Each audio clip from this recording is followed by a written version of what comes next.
Cet atelier de consultation publique qui se déroule dans la salle Silem Matadi est organisé dans le cadre du processus d'élaboration de la politique nationale de l'énergie de notre pays, la RDC, initié par le ministère des Ressources hydrauliques et électricité avec l'appui technique du Programme des Nations Unies pour le développement, PNUD. Les participants à ces travaux, qui du reste sont tous acteurs de développement étatique, secteur privé et société civile, ont 2 jours, soit du mercredi 19 au jeudi 20 octobre courant, pour réfléchir autour d'un texte garantissant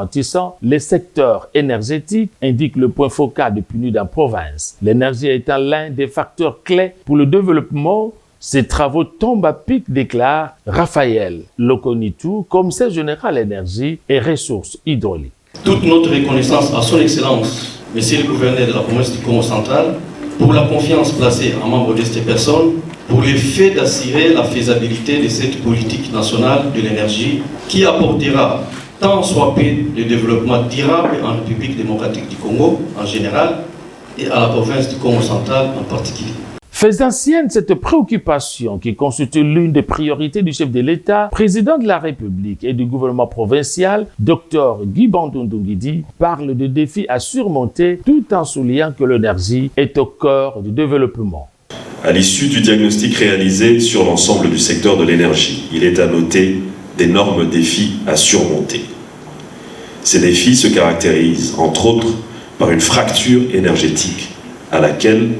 il nous faut faire face si nous voulons garantir l'accès de tous à des services énergétiques fiables, durables, modernes et à un coût abordable. Au regard de l'importance des résultats attendus de cette consultation provinciale, je ne saurais clore mon propos sans renouveler mes remerciements au Programme des Nations Unies pour le développement, PNUD, ainsi qu'à l'Initiative pour la forêt de l'Afrique centrale, CAFI, à travers le programme Énergie, FONARED, pour leurs appuis respectifs. Je souhaite donc plein succès à ces assises et je déclare ouvert au sein de notre province du Congo central